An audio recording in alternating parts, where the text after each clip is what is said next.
If you're listening to this podcast, there's a good chance that you're a hunter or you just enjoy the great outdoors.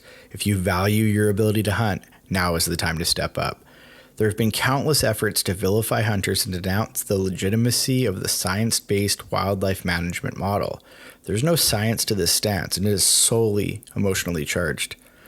We don't want to see what happened with the grizzly hunt replay itself again with the remaining large carnivores or big game species. It's a slippery slope, folks. We need to stand together. Now is the time for hunters to be united across all organizations and show our combined support. Please go to wildsheepsociety.com/act now and follow the steps. It doesn't take much time and it will help save the future of hunting. This applies to residents and non-residents alike. Please, let's use our voice and be heard. On with the show, folks.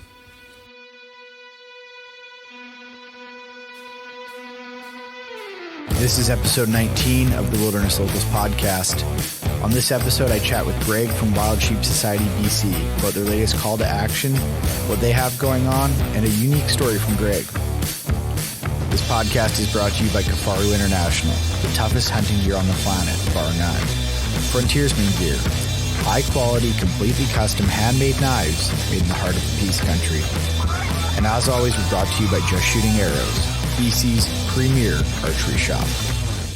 So for the Wild Sheep Society, I'm a director for the past just over a year now, a vice chair of government engagement and the vice chair of membership. And I'm sitting on some of the other committees as well, but those are my two time consumers right now. Oh, cool. How long have you been there? I've actually, so last year we did our AGM. That's when I threw my name in the hat. They were looking for a couple new directors. So they accepted me and here I am. And I've only been a member for a little two and a half years. So nice. Been a quick ride. Yeah, no kidding. What were some of the things that made you join Wild Sheep? I was looking for a place to kind of call home, so to speak, and a couple of buddies were new members and they were suggesting head up to Kamloops to go to the sheep show up there. And so a few months before the show, I signed up.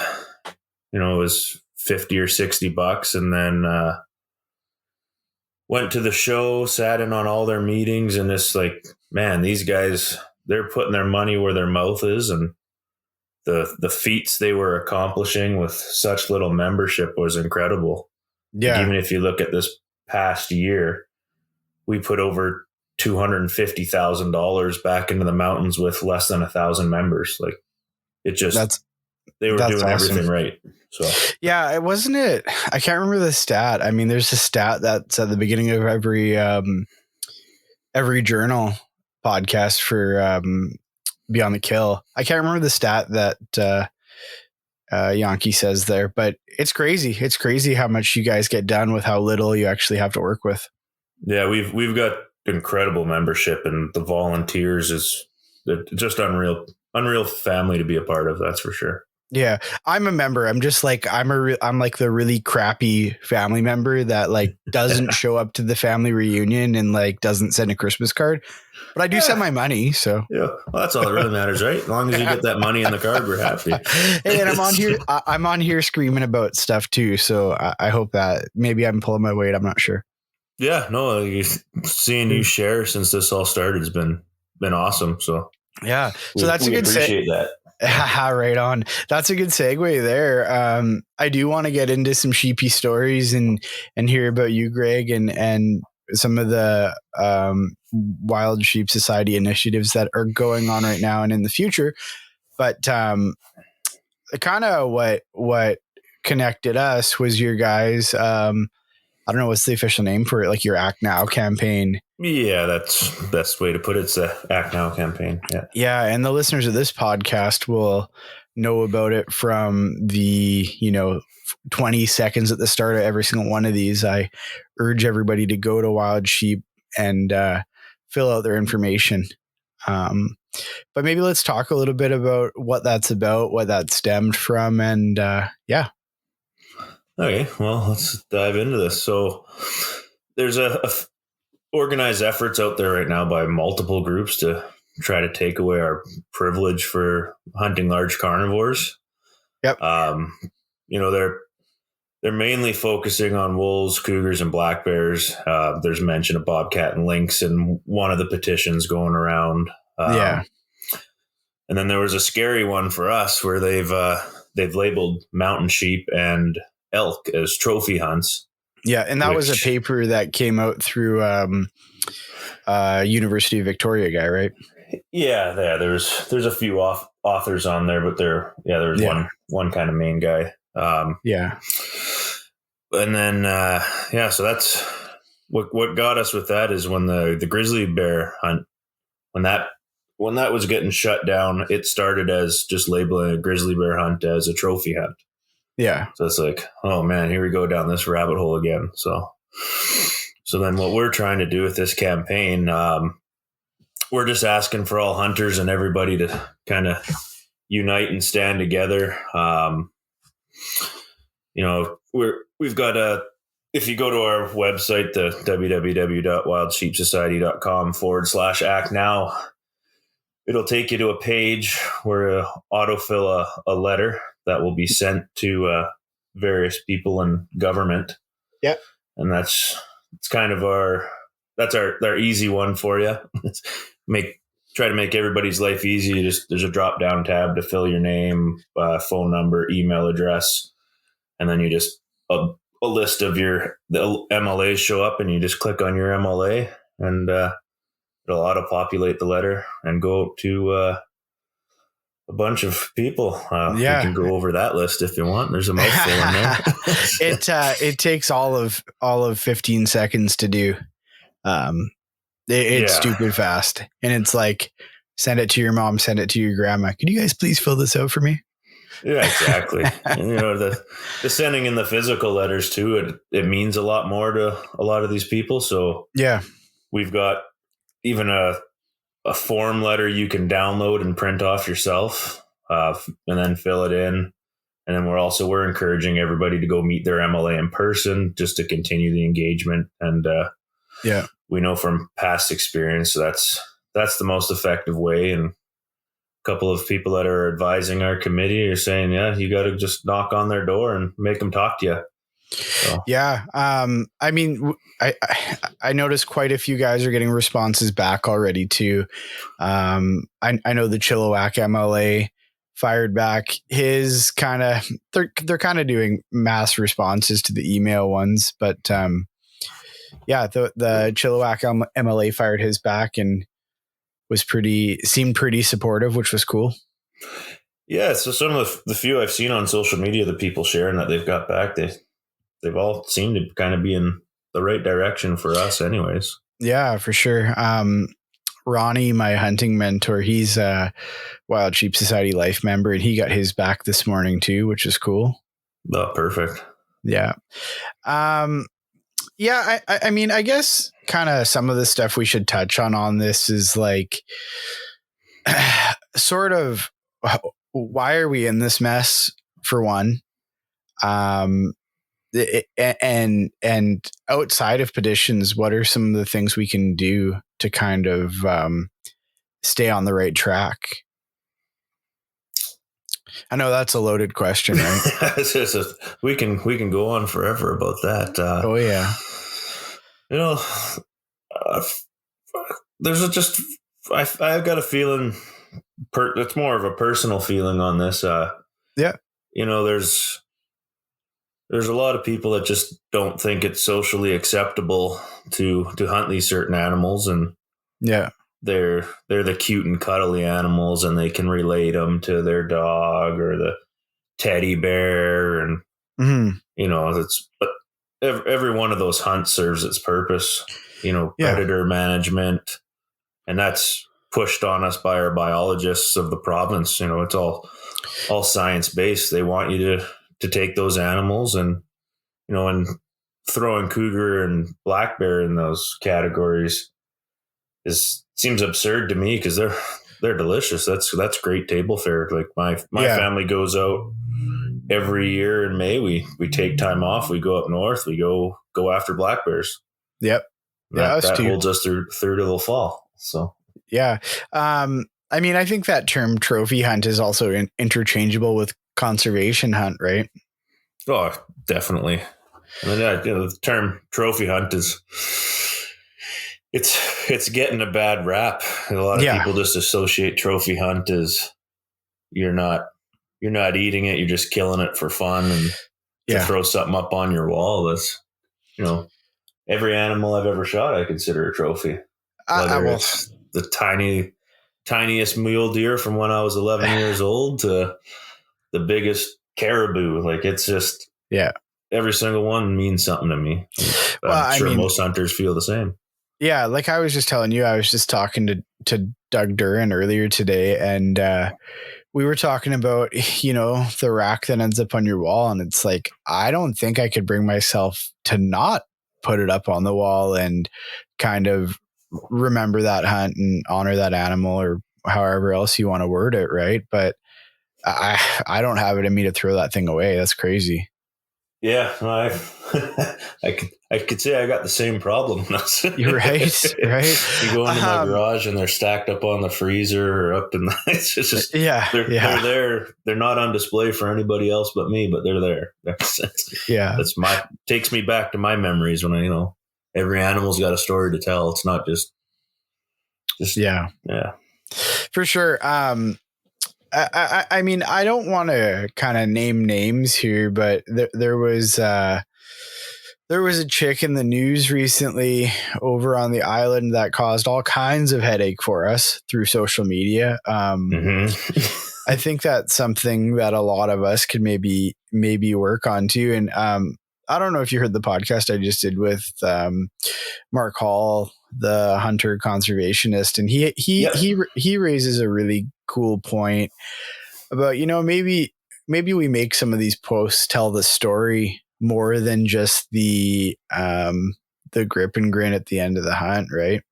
Well, if you're posting a grip and grin, I think it's the best, to share the story.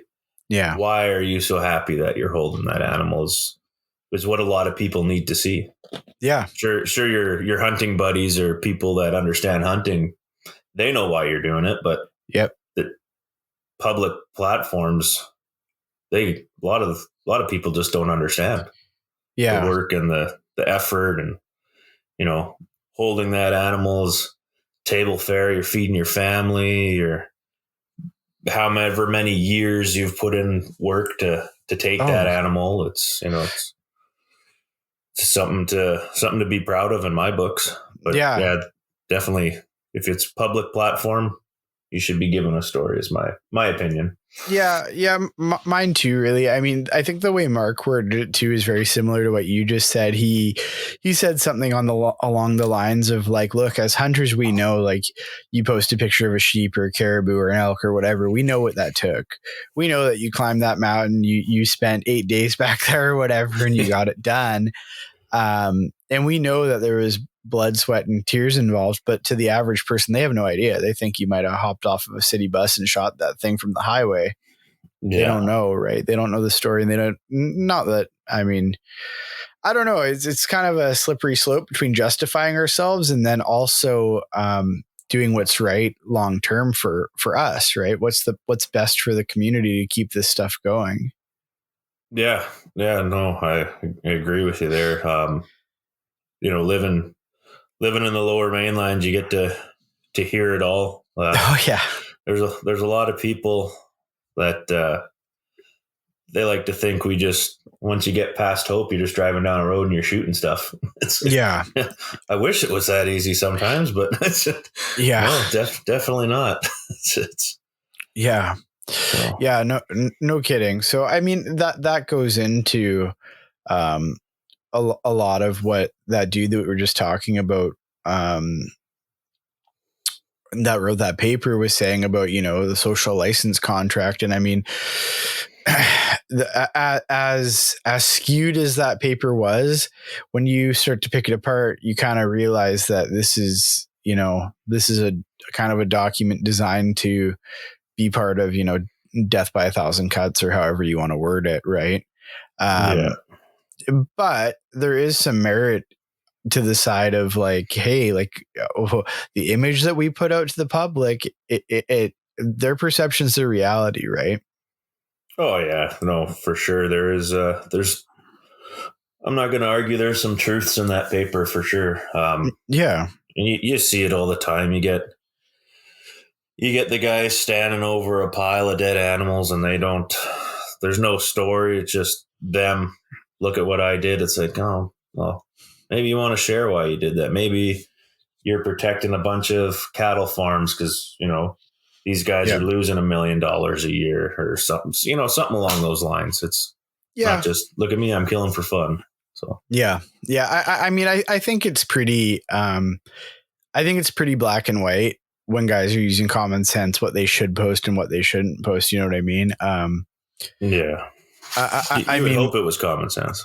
Well, yeah. No, I would for sure. But like, again, that lady on the island that got, I mean, now they're looking hard at wolf trapping regulations and stuff like that because of one social media post. Like, yeah, no, there's a bit of a storm behind that one for sure. Yeah, and that's again going back to you guys' campaign. That's why it's so important to stand on we want stuff to be managed with the North American wildlife management model that's based entirely in science, not off what Miley Cyrus thinks or whatever. Yeah, just gotta sometimes get away from the emotions and your feelings, and science-based is science-based, and it's where we got to go with it.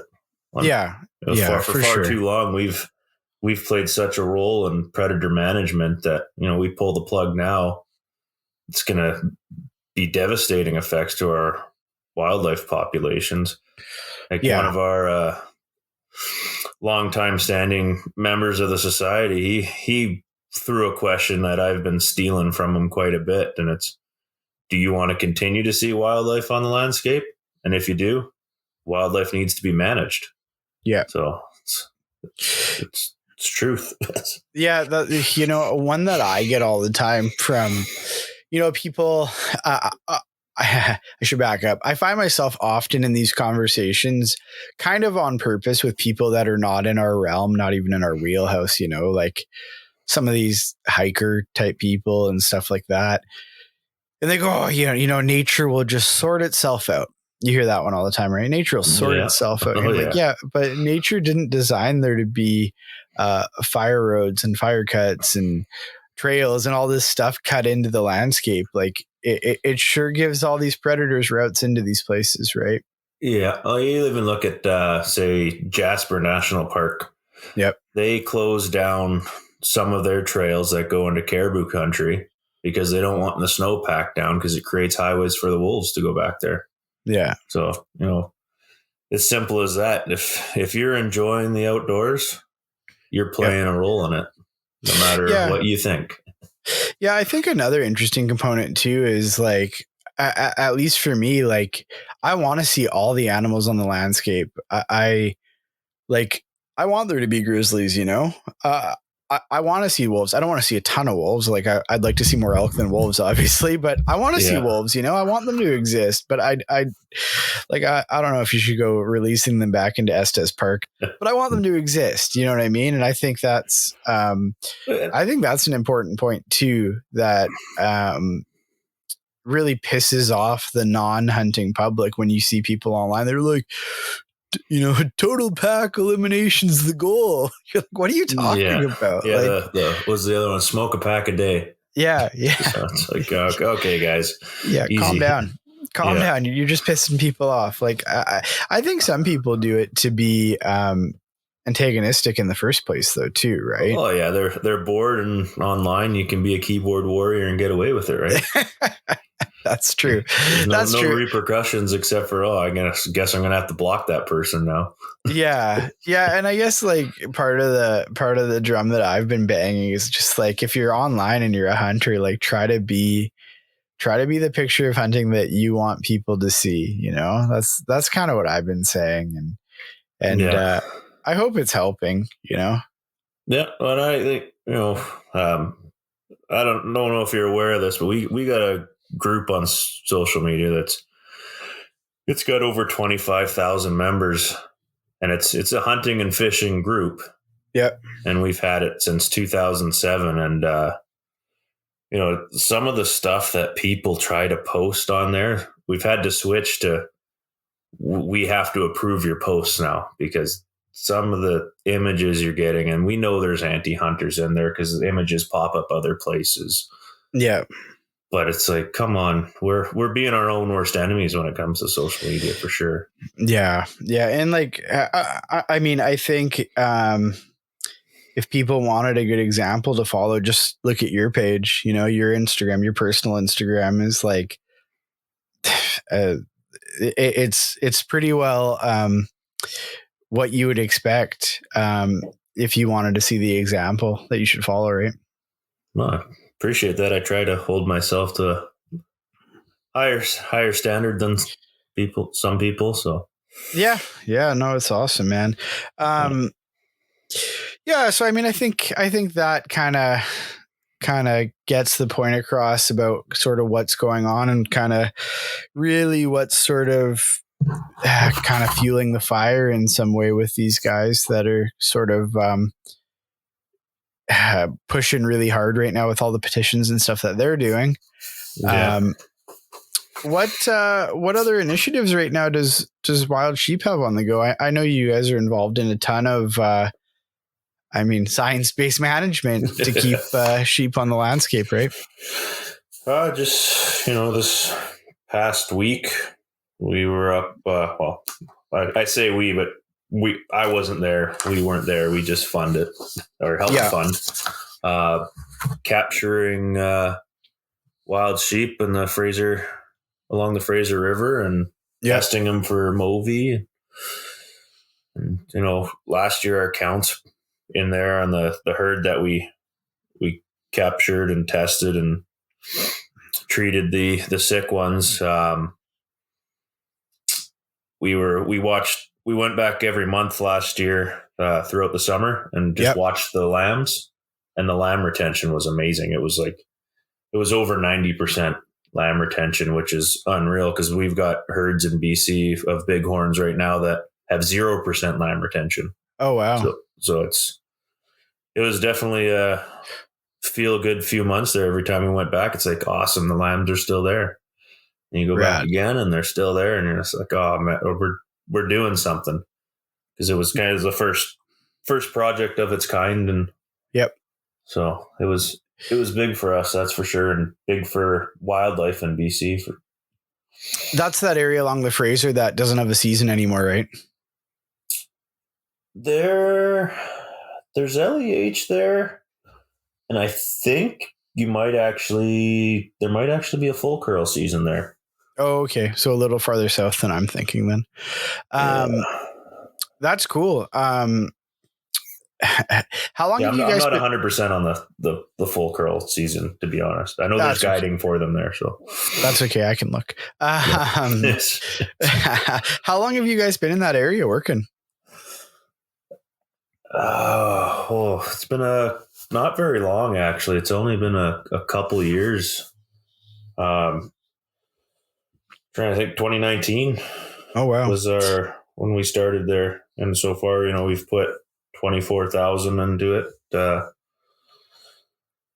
paying for collars and helping pay for the captures. And that's awesome. Is that probably one of the kind of most at-risk populations of wild sheep in BC, or are there other places that are hurting more?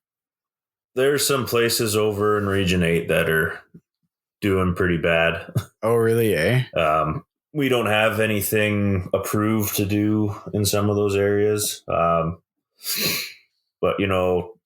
through the past couple of years, 2020, and then the end of 2019, beginning of 2020, we purchased, or let's just say our members. Yeah. And contributed $107,000. We purchased 2 large chunks of land outside of Grand Forks in the Granby area. Oh, cool. And then it's going to provide great range for the California bighorns that are there. And those herds, their lime retention hasn't been doing too hot from what we can tell. But this step in the right direction. The land's going to still be public use. You just won't be able to build or drive motor vehicles on the land anymore. So you can still go and hike, you can hunt. It's awesome. And there's other species in there that definitely benefited from us. Oh, cool. So that was awesome for us for sure. Is getting those species. There's badgers in there. There's endangered frogs. Like there's all sorts of good stuff in there that's happened because of purchasing those lots. That's awesome. Is there on the Wild Sheep website, is there a place that guys can, kind of look through what you guys are up to on a sort of quarterly basis? So on the website, there is a project spot on there, which the guys do a pretty good job of highlighting it and updating it. Our homepage too. Sometimes if there's something big that happens, we'll go on there right away. Yep. So that's, right now it's just loaded with our conventions and whatnot, just advertising that and raffles. But when the project section, there's just a drop down bar and you can click right on projects and you can look at a review of the last couple of years. Cool.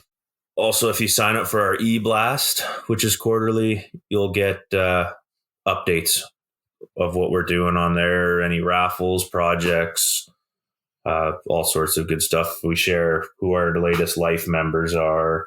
Yeah. So right on. Yeah. So Greg, how did you find yourself so interested in sheep and mountain hunting? And I've seen some of your photos. Yeah. So the sheep, it just fell on my lap kind of with going to the convention in Kamloops and seeing what the guys were doing. Like I was never a sheep hunter. I hunted mule deer in sheep country. Mountain mule deer was one of my favorite hunts. And I started spending more time learning about sheep after I got involved with the society. And then just it consumed me. it takes over your life. It's quite something. I've been on a couple sheep hunts now where we've taken no sheep. One turned into a goat hunt and the other one was turned into a caribou hunt. So it's hard to really explain. You go to that. Like I just got sucked in, to be honest, when sitting in that convention, sitting in the meetings. Everybody was so personable. There's 400 and some odd people were at the convention. Everyone's happy to meet you, teach you, tell you. Yeah. Like it's an unbelievable community. And I always try to just refer to it as the sheep family, because once you're in, and it's something special. And yeah, it consumes you for sure. That's cool. So you're still a member of that elite club of dudes that haven't killed sheep? Yes. Yeah. Nice. I haven't even had the opportunity. When we went in September, we were looking for stone sheep, and we've seen over 100 stone sheep, nothing close to legal, and we ended up getting some caribou on that one. And that still sounds like that's decent pictures. That still sounds like a win. Yeah, no, I'm not complaining on that at all. It was definitely a once in a lifetime thing. So that's awesome. And then you got a goat on the ground. Yeah. That's an interesting story if you got some time. Dude, hit me. So we were, it was my brother, my dad, and myself. And my brother lives up north, so we went looking for stone sheep around Williston Lake. We had an area in mind.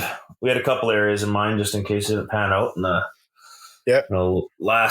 not this last summer, but the summer before, A lot of the mountain hunters will tell you about the freak snowstorm that ran through in August. Oh yeah. So that's when we were hiking in.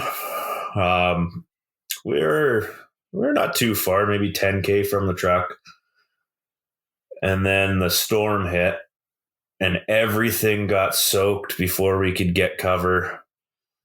But it started out as that ice rain. So that 0 degree sideways rain getting all over here. Nasty stuff. And we're scrambling to get our rain gear on. And by the time we got the rain gear on, it's too late. And we start scrambling to set up camp. Everything's wet right down to the sleeping bags. And, this sight for sore eyes. I had to strip down naked and get in my sleeping bag and shake myself through the night, and probably was on a good stage of hypothermia and thinking I'm going to die. So it was like, oh, this is what mountain hunting really is, eh? Because it's so we ended up the next morning actually hiking out. Yeah. And we packed up everything. It's like everything was soaked, so we needed to get back to something dry. So we loaded everything in the truck, threw on the heaters on high, went to another spot where we can do day trips from. Yeah.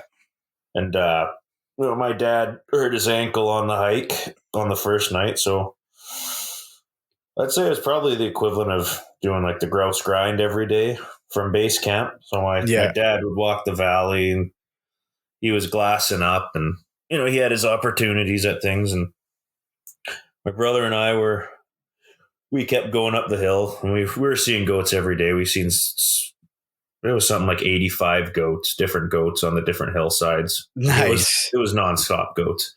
We've seen one herd of 10 stones that had no rams with it. But near the middle of the trip, the valley we were on was kind of a horseshoe shape.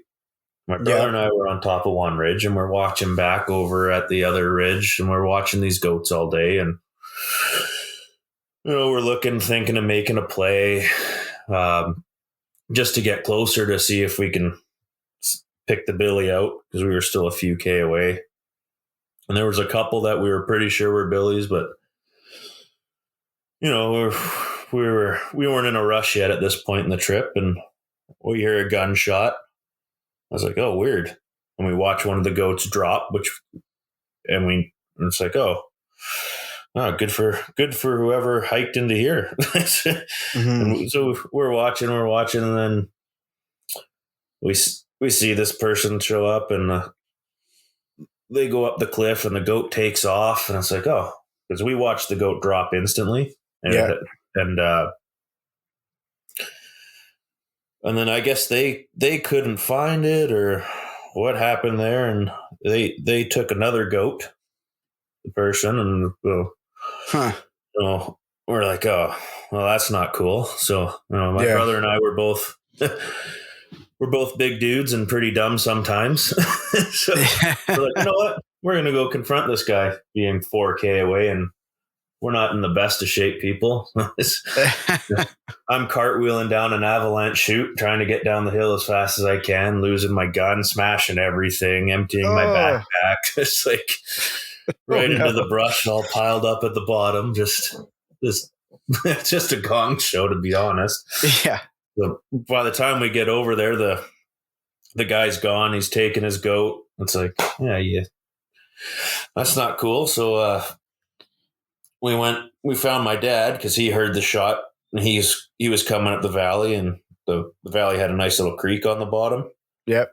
So there was only really one path to travel. So he was coming up. We bumped into him. My brother went up one way, I went up the middle, and my dad went up the far right, and I ended up seeing the goat with just devastating face injury. It was a headshot. Oh no. So my first goat was a nanny mercy kill. Oh wow. So it was shot it and I rolled down the cliff. I had to jump out of the way as it came tumbling at me. Yep. So that was it made for an interesting story. It It looks like she was still an old goat. Yeah, she's got. She was six and a half. Nice. So no, I was happy.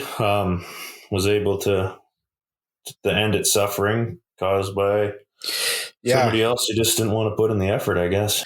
That's crazy that happened, and it sucks that dude bailed out on it, but glad that you were able to get it done. Yeah.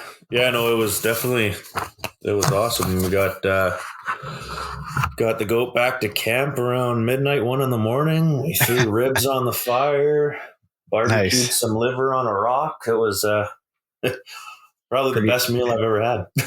Yeah, you earned it, right? Yeah. Sending you away in pitch black through grizzly country with goat on your back is always a good time. Yeah, not scary at all.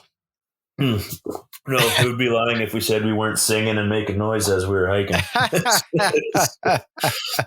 Probably find a video.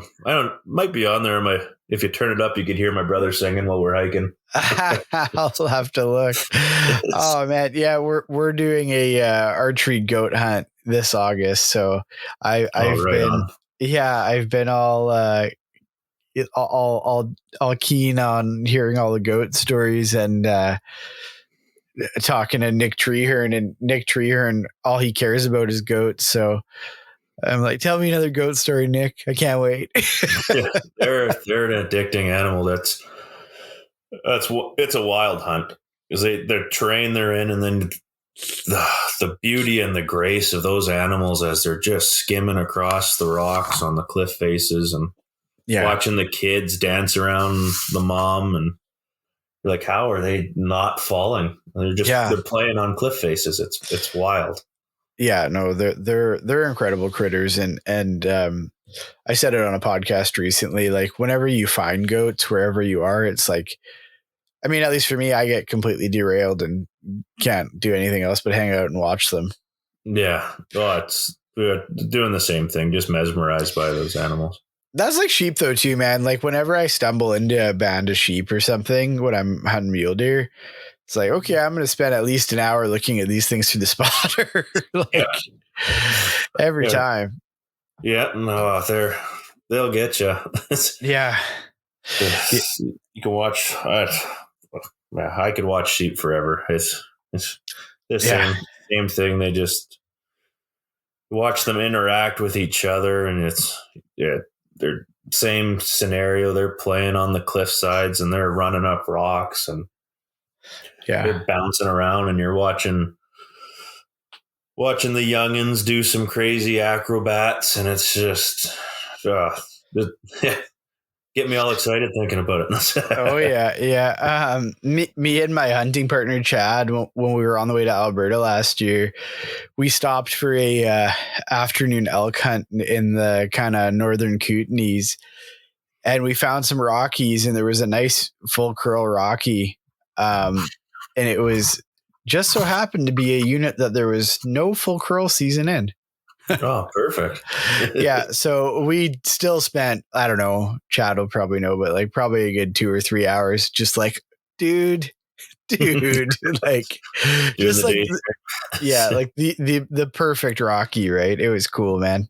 Yeah. Well, that's what it sucked me into to getting into taking pictures too. And like the ones you'll see outside of the seasons. Yeah. And you're in awe. Like, some of them I stare at, I'm like, I hope you make it forever. You're just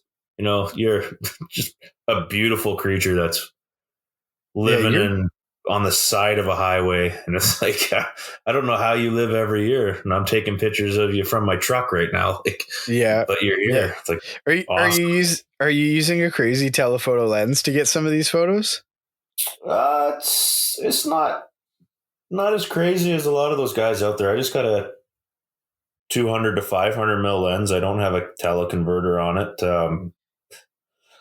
I treat it like a spot and stock. Yeah, that's cool. Yeah, so, like some of these photos of these like velvet elk and stuff on your page are pretty killer. Yeah, thank you. Yeah, man, that's awesome. It's always nice to see see those animals outside of the seasons.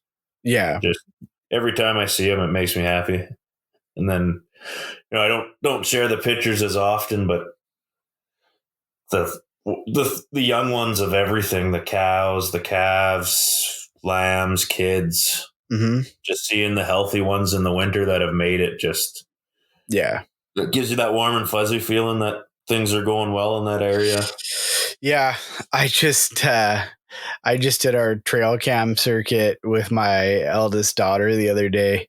We got home and started firing the cards into the computer, and she's like, she couldn't believe that the deer lose their antlers.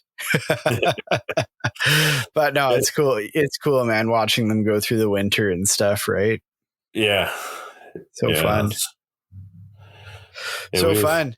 So what's on the docket for 2021? Obviously probably no Wild Sheep Society show this year, right? No, we have this. Well, I don't know when you're planning on airing it, but this weekend, March 13th, we have our online convention. Yeah. It's actually looking pretty good. We've got eight good raffles. I don't think all of them are sold out. I think there's a few tickets left on a couple of items, but cool. We had a good year. We had all our raffles went pretty quick. The Desert Bighorn and the Grizzly Hunt, and I'm in for some of those, I think. Perfect. We'll make sure we don't draw your name. Hey now. Unfortunately, I'll tell everybody. Yeah, right. Bummer. So after the online convention, what's next? So we've got trying to set up some counts. Yep. In different areas right now. COVID's a little bit touchy subject, so yeah, we try to get the different communities on board with a plan, and I'm sure we'll be in Spence's Bridge at some point this year to count the sheep, and we'll be up near Big Bar Lake again. How are the sheep up Spence's doing? They're doing well. They're doing really well. We don't know of any problems as of right now besides predation. So, and then some issues with sheep getting hit by cars on the highway, but that's the signs are there to slow down, and people don't like to slow down. So, but we don't know what to do about that one yet. Yeah, let's take their cars away. Yeah, we'll just pay a flagger full time to stand on the corner and just stop and slow sign. Hey, there's sheep here. Watch out. There you go. And the sheep in Big Bar are doing okay too? Yep. Yeah, that's where we've been doing our captures. So cool. The one side of the river has been our main target. We're hoping to move down south eventually from there. Cool. There's always roadblocks in the way. I've got to get approval from a bunch of different entities, and government's got to get on board and all sorts of stuff. So, but we're doing it by Big Bar, so that's hopefully opens the door for other areas to do the same thing and try to nip Moby in the butt. Yeah. For sure. It's good to get after it. So let's just kind of go back to the kind of current campaign that's going on right now and just touch on it one last time here before we sign off. And I was kind of talking to you about one other thing about like, with everything going on, Wild Sheep has their Act Now campaign going, and BC Wildlife Federation has another one going too. And from my perspective, I think it's good to kind of urge everybody to sign both and make sure that we kind of have a united front here as hunters with everything that's going on. Oh, exactly. I can't agree more there. now more than ever, we all need to stand together and try to stand up for our privileges in this province. We've got, just on our government engagement committee that's spearheading the wild sheep one, we have one of the higher ups from SCI Interior is on that committee with us. We're also in talks with different organizations to make sure we're all kind of going in the same direction with our plan. Yeah. I don't actually know if it's on the website, but our plan is to take 25,000 plus physical copies of these letters and deliver them to Parliament. That's awesome. We've spoke with other organizations and they're on board to do the same thing and do it with us and be kind of cool having us all work together and try to hammer this thing out together and stay on course with each other and not fight each other. And I like I said, I mean, again, I keep talking about the podcast I just finished doing earlier today, but me and Doug were talking about how, like, you start to lose focus of the goal when everybody's worried about, the inter-conservation organization politics, when really none of that stuff matters if we can't go hunting. No, exactly right. Right now, we should all have the same goal. Yeah. No, I think the time is here for everybody to have a united voice, get on the same page, and send those things in and get on Wild Sheep, fill out your act now, get on BC Wildlife, fill on your Protect the Right to Hunt and Fish act that they have going, and get in touch with your local MLA and all that kind of stuff, right? Yeah. Don't be afraid to engage your MLA. That's for sure. and the other thing too that I would urge guys, like, if I know a lot of kind of guys that aren't as active in the community as, say, you and I, they have questions about this stuff and they don't know what some of it means. They don't maybe know what happened with the grizzly bear ban or why it happened or who was behind it and who spent that money to get that done last time. I mean, reach out to any of the guys that are posting this stuff or reposting it or sharing it, or, have those conversations and have them in our community, and let's keep it going. And the more we can educate each other on what's going on, the better we'll do, I think. Yeah. Well, one of our committee members there, he's said it, probably the best advice I've had so far. Yeah. Is encourage everybody to engage just 5 or 6 people. If everybody engages 5 or 6 people, we have 105,000 resident hunters in BC. Yeah. If everybody who sees this engages somebody, I don't see why we can't get over 500,000 signatures and people on board. Or talk to people at work or people who have nothing to do with hunting, and explain to them, use the facts and explain to them why you're doing this. And I always like to use, I'll bring in game meat to work and share the pepperoni with the guys at work and kind of suck them into a conversation. And, by the end of the conversation, you got 10, 15 people signing up. There you go. It's if everyone gets, a few people to sign up, man, that'd be awesome. Yeah. So. Yeah, man. I really appreciate everything that you're doing, and we'll keep following your lead over here. And thanks for doing that, man. Yeah, no problem. We're up to just this morning, we're just shy of 6,400 letters. So nice. Hopefully we can keep bumping those numbers up. I think the other guys have similar numbers as we do. So I think 6,300 of those signatures are you, though, and the other 100 are me, maybe. I'm not going to take any credit. I'll give it to all the people that keep sharing the message. That's awesome. I'm just here to give the vessel. No, great job, man. I've seen your mug more times than I care to admit over the last few weeks here. So I apologize for that. Nobody needs to see that too often, right? Maybe you should get a stand-in, like a stunt double or something, I tried. Everybody's asking for way too much money, man. Because one of the other guys told me the face only a mother can love, and another guy told me you should really be on radio instead. Well, that's perfect. Yeah. So I guess at the end of this, we'll throw the old call to action. So it's www.wildsheepsociety.com/act now, right? Yeah, exactly. And it just from turning on the internet or just turning on your computer, it should take you a minute to sign in. Yeah. Yeah, so for sure.